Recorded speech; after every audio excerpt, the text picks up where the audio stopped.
ქართული ხინკალი, ლუდი და ტელეკამერები. მედიის წარმომადგენლებმა ერთი დღით სამსახურეობრივი კონკურენცია დაივიწყეს. ისინი ერთმანეთს ხინკლის ჭამაში შეეჯიბრნენ. ეს გახლავთ ფესტივალი ხინკლის ჭამაში და ლუდისმაში, ფესტივალი მარავდა 2012.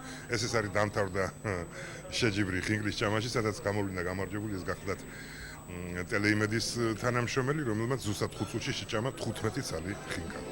ტურნირში მონაწილეს 3 ტელეკომპანიის ჟურნალისტს 5 წუთში რაც შეიძლება მეტი ხინკლისა და ლუდის მირთმევა უნდა მოესწრო.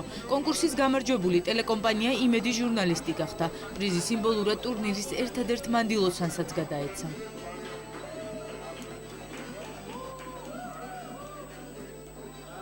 ძალიან დიდი მადლობა მინდა უთხრა მარაბდა 2012-ს შესანიშნავ რესტორანსა და ჩატარდა მედია ტურნირი ხინკლის ჭამაში.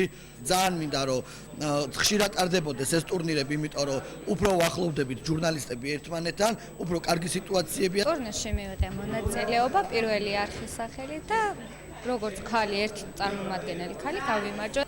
ხინკლის ფესტივალს რესტორანმა მარაბდამ პირველად უმასპინძლა. რესტორნის დირექციამ გამარჯვებულების სხვადასხვა ფასიანი საჩუქრებით და საპრიზო ვაუჩერებით დააჯილდოვა. რესტორანმა მარაბდამ პირველად უმასპინძლა, გადაწყვიტა გაეკეთებინა, ჩაეტარებინა ხინკლის ფესტივალი, სადაც მოწვეული იყვნენ მედიის წარმომადგენლები. ჩვენ ვფიქრობთ, რომ გადაიქცევა ტრადიციულად და ყოველწლიურად ჩავატარებთ შეჯიბრს.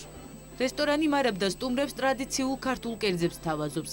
ფესტივალის ორგანიზატორები სხვადასხვა კომპანიების წარმომადგენლებს გასართობ ტურნირებს მომავალშიც ჰპირდებიან.